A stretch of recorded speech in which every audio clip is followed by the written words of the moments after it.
Personal question है actually. जैसे किसी ने अपनी पास्ट लाइफ में बहुत कुछ एक्सपीरियंस किया होता है, लाइक जो किसी से शेयर नहीं कर सकते, उसको मैं कैसे इग्नोर करूँ, उसको चीज़ को मैं पीछे छोड़ के आगे जाना भी चाहती हूँ बट वो नहीं हो पाता है। लाइक कभी फिर से याद आ जाता है, फिर डिप्रेस्ड हो जाती हूँ कि क्या हुआ लाइफ में मेरे साथ। तो वो चीज़ें मैं कैसे निगलेक्ट करूँ, उसको पीछे करके मेरे को आगे बढ़ना है, चाहती हूँ मैं बढ़ना बट वो पीछे कर देती है। मतलब मैं चाहती हूँ कि ठीक है अभी मुझे काम पे कंसंट्रेट करना है, तो जब तक मैं बिज़ी हूँ ठीक है। तो लोग 24 आवर्स तो नहीं रह सकते ना, मैं सोने भी जाती हूँ तो वो चीज़ें याद आती है और फिर नींद नहीं आती है। हाँ, नींद नहीं आती है। Please have a seat. Emotional pain है, वो जाता नहीं है, वो बार बार रह करके जैसे ही याद आता है, उसके साथ में जो भी कुछ हुआ था उस टाइम पे, जो आपने एक्सपीरियंस किया था, तो वो सारी फीलिंग्स, वो सारी सेंसेशंस, वो सारे इमोशंस ट्रिगर हो जाते हैं। फिर हमको ये नहीं पता है कि वहां से बाहर कैसे आना है।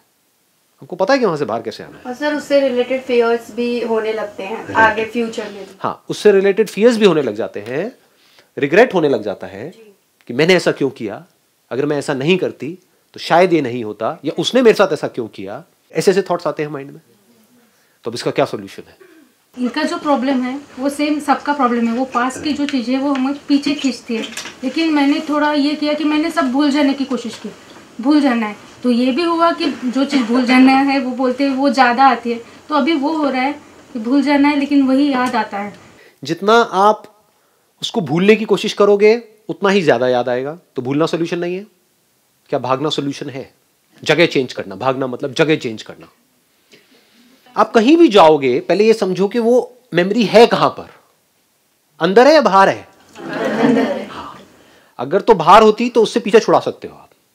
कोई पर्सन है उससे आप पीछे छुड़ा सकते हो, उसको उल्टा सीधा बोलो, बोलते रहो बोलते रहो बोलते रहो, वो भी गएगा हो जाता है ना, अपने आप ही एक डिस्टेंस मेंटेन हो जाता है। उससे लड़ाई झगड़ा करो, उसको मारो पीटो, जो मर्जी करो, ये सब बाहर है। अंदर क्या करोगे? किसको मारोगे, किसको पीटोगे, कहां भागोगे? यहां से भाग करके आप कहीं चले भी गए, कहीं दूर भी चले गए, तब भी वो तो अंदर यहां पड़ी हुई है। और जितना भाग रहे हो वो अंदर ही अंदर और बढ़ती चली जा रही है। उसका डर आपके अंदर और बढ़ता चला जा रहा है, तभी तो भाग रहे हो। तो ये भी सोल्यूशन नहीं है। तो बचा क्या? फेस कौन कर रहा है? क्या आप उससे अलग हो? क्या वो जो मेमोरी आपके अंदर पड़ी हुई है, आपके अंदर जितनी भी मेमोरीज पड़ी हुई हैं, अगर वो सारी मेमोरीज में निकाल दूं तो आप हो क्या? आप कहते हो मैं डॉक्टर हूं, किस बेस पे? आपके अंदर मेडिकल फील्ड की नॉलेज पड़ी हुई है। अगर वो मेमोरी निकाल दो तो आपके नाम के आगे से डॉक्टर हट जाएगा। तो all your memories put together is you, जिसको भी आप अभी मैं बोलते हो। उसके अलावा और आपकी क्या रियलिटी है? अगर सारी मेमोरीज आपके अंदर से निकाल दी जाए, याददाश्त चली जाए, तो आप क्या बोलोगे? मैं आपसे पूछूंगा आप कौन हो? लैंग्वेज तक की मेमोरी निकल जाए, आप कौन हो, तो आप देखते रहोगे बजर बट्टू की तरह कि ये क्या हो रहा है। ये कुछ अजीब सी आवाजें अंदर से आ रही है, समझ ही नहीं आएगा आपको, तो कोई जवाब भी नहीं दोगे। क्या सोचोगे उसके बाद में? तो यू आर योर मेमोरी, जिसको भी आप मैं बोल रहे हो, you are not different from it. ये बात जब हमको गहराई से समझ आ जाती है तो वहां पर कुछ करने को नहीं रह जाता है। And this struggle of being free from memory comes to an end. आप क्या चाहते हो? मेरे अंदर से सारी बुरी मेमोरीज निकल जाए, अच्छी पड़ी रहे। अच्छी भी छोड़ने के लिए क्या हम तैयार हैं? हाँ जी ना, अच्छी कैसे छोड़ दें? छोड़ने का कोई तरीका भी नहीं है। तैयार भी हो तो उससे भी क्या होगा? आप कहोगे हाँ मैं तैयार हूं, निकालो जी क्या रास्ता है। नो वे जी। और मेमोरीज ही अगर आपके अंदर से निकल गई तो आप में और एक जानवर में फर्क क्या है? खाओगे पियोगे निकालोगे, खत्म। सोच नहीं सकते। You can't think without memory. So this mind, whatever you call it as mind, your thoughts, your feelings, your emotions, it is all connected to memory. अगर तो मेरी वो मेमोरीज मुझसे अलग है, चाहे अच्छी चाहे बुरी, तो मैं कुछ करूं। अगर वो मैं ही हूं, अब क्या करूं? यानी कि मैं कुछ नहीं कर सकता खुद से पीछा छुड़ाने के लिए, क्योंकि मैं ही वो मेमोरीज हूं। ये बात जब आपको गहराई से समझ आ जाएगी तो all your effort comes to an and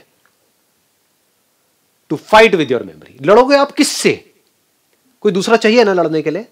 लड़ने के लिए दो लोग चाहिए होते हैं, एक ही काफी है। जहां पर एक ही है वहां पर कैसे लड़ाई होगी? वहां पर डर कैसे होगा? अगर वो मेमोरीज मुझसे अलग हैं तो वो मेरा कुछ बिगाड़ सकती हैं। अगर वो मैं ही हूं तो मैं खुद का क्या बिगाड़ूंगा? पानी पानी को कैसे मारेगा? आई बात समझे? अगर मेरी बातें गहराई से कोई समझ पाए तो this effort this struggle immediately comes to an and.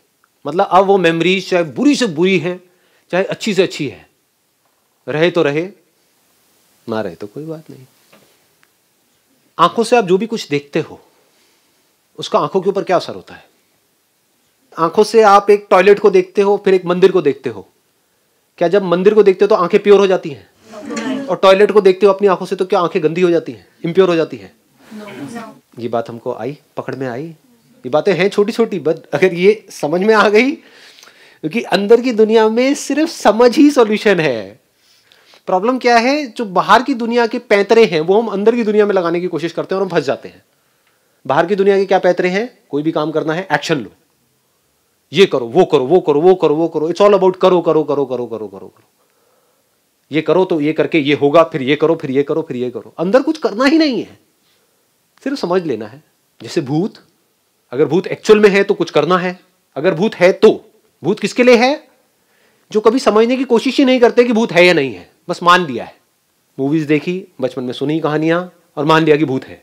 तो जिसके लिए भूत है उसको भूत दिख भी सकता है, उसके ऊपर भूत चढ़ भी सकता है, उसको भूत से फ्री होना है, कई जगह पे जाके मत्था टेकना है, बहुत कुछ करना है। लेकिन अगर कोई इस सच को देख ले कि भूत है ही नहीं, उसको क्या करना है? तो दोनों में फर्क समझ आया? करना और understanding, which is not doing anything, which is just seeing things as it is. मतलब आंखों का क्या काम है?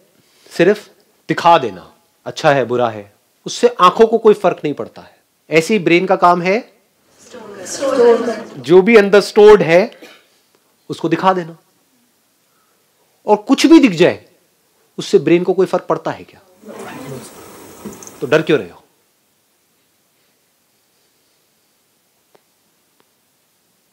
इसका मतलब समझे, इसकी डेप्थ देख पाए कि आंखों से कुछ भी दिख जाए आपको डरने की जरूरत नहीं, आपकी आंखें खराब नहीं होंगी। ऐसे ही ब्रेन में किसी भी तरह की कोई भी मेमोरी स्टोर हो जाए और वो मेमोरी बार बार प्ले हो जाए, उससे ब्रेन को कोई फर्क नहीं पड़ने वाला, क्योंकि ब्रेन का काम ही यही है। अगर वो स्टोर ना हो, जो दिख रहा है आंखों से वो ब्रेन में स्टोर ना हो, इसका मतलब क्या है? कि ब्रेन हमारी ठीक काम नहीं कर रही, खराब है। तो आप सब क्या चाहते हो? अपनी ब्रेन को खराब करना चाहते हो क्या? यही तो चाहते हो आप, यही तो आपके क्वेश्चन हैं कि हम भूल जाए। अगर आप भूलने लग गए, समझ गए ना, इसको एक बीमारी बोलते हैं। तो what is illness and what is health? जिसको आप बीमारी समझ रहे हो वो बीमारी नहीं है, वो एक अच्छी हेल्थी ब्रेन की निशानी है। वो मेमोरीज अगर माइंड में प्ले हो रही है, ब्रेन में प्ले हो रही है, तो ये आपकी हेल्थ की निशानी है। इसका मतलब आपकी ब्रेन सही काम कर रही है, परफेक्ट काम कर रही है, नॉर्मल है। ये नॉर्मल है जिसको हम एबनॉर्मल समझ रहे हैं, और उसके लिए हम दवाइयां खा रहे हैं कि वो प्ले ना हो, वो एबनॉर्मल है। बात समझ में नहीं आई? दवाई खा करके अपनी ब्रेन को डल कर रहे हैं, या दारू पी करके भूल जाने की कोशिश, यही तो होता है। और क्या होता है? तो दारू पी करके जो एक बेहोशी वाली स्टेट होती है वो नॉर्मल है, या बिना दारू पिए होश में जब आप हो और जो भी कुछ हो रहा है अंदर वो नॉर्मल है? वो नॉर्मल है। वो नॉर्मल है। लेकिन अगर इस नॉर्मल को हम एबनॉर्मल समझे तो इस गलत समझ का क्या इलाज है? लगाओ दिमाग, कौन सी गोली खाओगे जिससे ये समझ ठीक हो जाएगी? कहां जाओगे, क्या करोगे जिससे समझ ठीक होगी? कोई भी चीज अगर उसके बारे में आपकी समझ ठीक नहीं है, उसको गलत समझ लिया है कुछ और, समझ कुछ और लिया है, उसका क्या इलाज है? वहम का क्या इलाज है? आई बात समझ? जैसे यहां पर मान लो कुछ है, ये पैटर्न सा बना हुआ है, और आप में से किसी को वहां पर बड़े ध्यान से आप देख रहे हो, मेरी तरफ ध्यान नहीं है, वहां पर देख रहे हो, और आपको वहां पे छिपकली नजर आ रही है और उससे डर रहे हो, उसका क्या इलाज है? पूरी दुनिया आकर के बोलती रहे नहीं है, लेकिन मेरे लिए तो है। पूरी दुनिया बेवकूफ है, ये संदीप महेश्वरी सबसे बड़ा बेवकूफ है, इसको कुछ पता ही नहीं है। पकड़ के रखा हुआ है अपने ही बिलीव्स को कि आपको पता नहीं है मेरी सिचुएशंस क्या है। आप किसको जस्टिफाई कर रहे हो? अपनी उस छिपकली को जस्टिफाई कर रहे हो जो है ही नहीं, और खुद ही दुखी हो रहे हो। जब ये हमें समझ आ जाता है, गहराई से समझ आ जाता है, तो क्या होता है? ये बॉडी अब आपके पास में एक इंस्ट्रूमेंट के जैसी आ गई है आपके हाथ में। अब आपको मजा आएगा खेलने में, अब आपको एक्चुअल में समझ आ रहा है कि किससे फर्क पड़ता है, किससे नहीं पड़ता है। यानी कि अगर एक्चुअल में कोई आपकी बॉडी को खतरा होगा तो वहां पर आप लड़ोगे भी, एक्ट भी करोगे, बहुत कुछ करोगे। ये नहीं कि भोंदू की तरह बैठे रहोगे। If there is a danger to your body because of whatever reasons, there you will take the action what is required. But जब आपको समझ आ रहा है मेरी ब्रेन में कुछ मेमोरीज प्ले हो रही है, उसमें से कुछ अच्छी है कुछ बुरी है, वहां पर किसी एक्शन की जरूरत नहीं है, क्योंकि ब्रेन अपना काम ठीक कर रही है। अब ब्रेन में मेमोरीज प्ले होना बंद हो गई, अब मेरे को डॉक्टर के पास जाना है।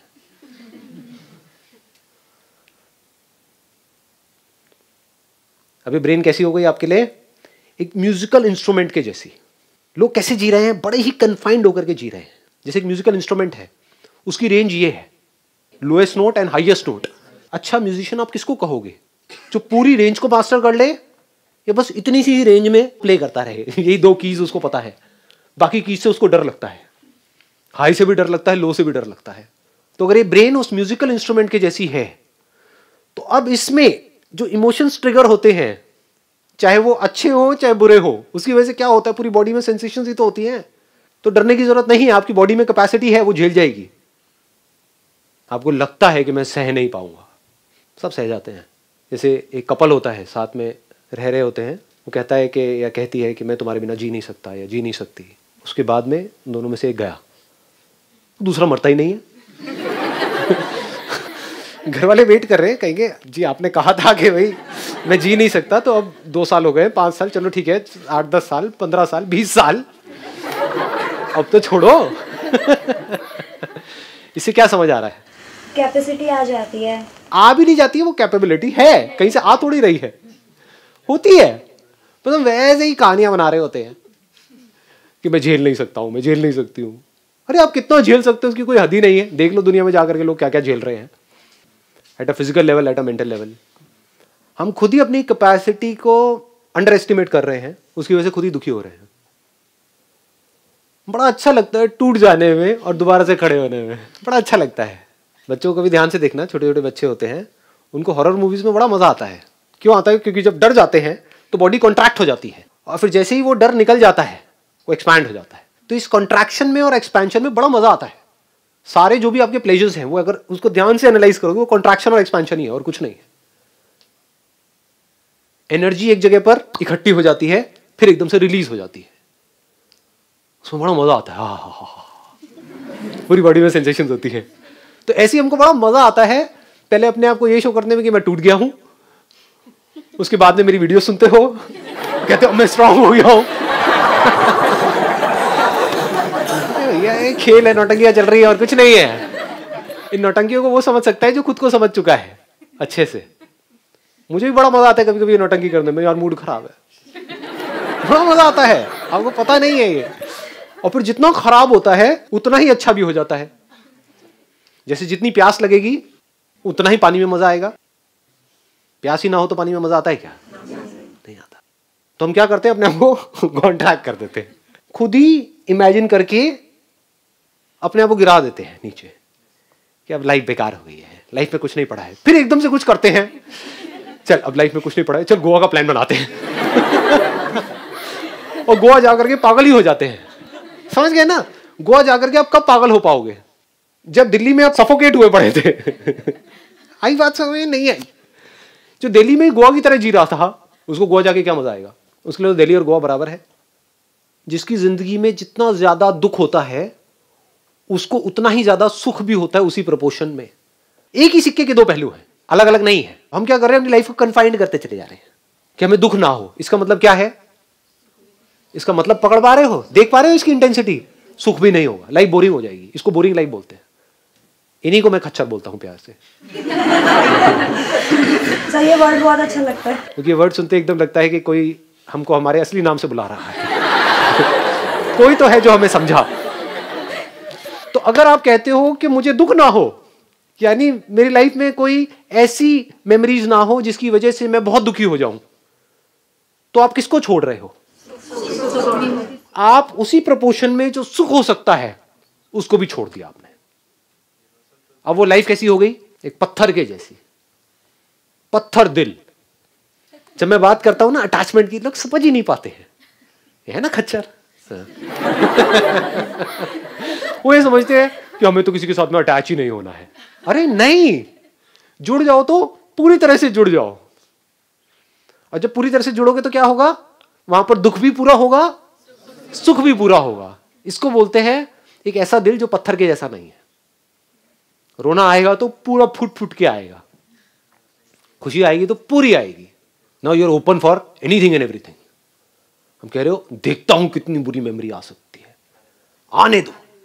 आप खुद क्रिएट नहीं कर रहे हो। अब इसका मतलब ये नहीं है कि जाकर के अपने पति को खच्चर मारा, बहुत ही बुरी मेमोरी है, और जेल में जाकर के अपना टॉर्चर करवाया 20 साल तक, फिर बाहर आकर के कह रहे हो हाँ मैंने जी लिया जो आपने कहा।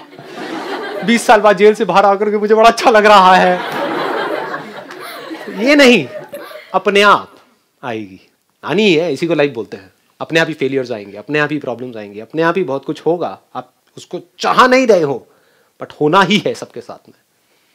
तो अब आप ओपन हो गए, देखता हूं क्या होता है इधर भी, और देखता हूं उधर भी क्या होता है। यानी अच्छी से अच्छी मेमोरी, अच्छी से अच्छी फीलिंग्स, अच्छी से अच्छी इमोशन। क्या होता है, वहां पर भी डर रहे होते हैं, डर लग रहा होता है नहीं होता है? किसी से जुड़ने में भी डर लगता है। अलग हो गए तो पता नहीं क्या होगा, क्या होगा, दुख होगा। जितना दुख होगा वहां पे उतना सुख भी होगा। तो जब जुड़ोगे तो पूरी तरह से जुड़ जाओगे।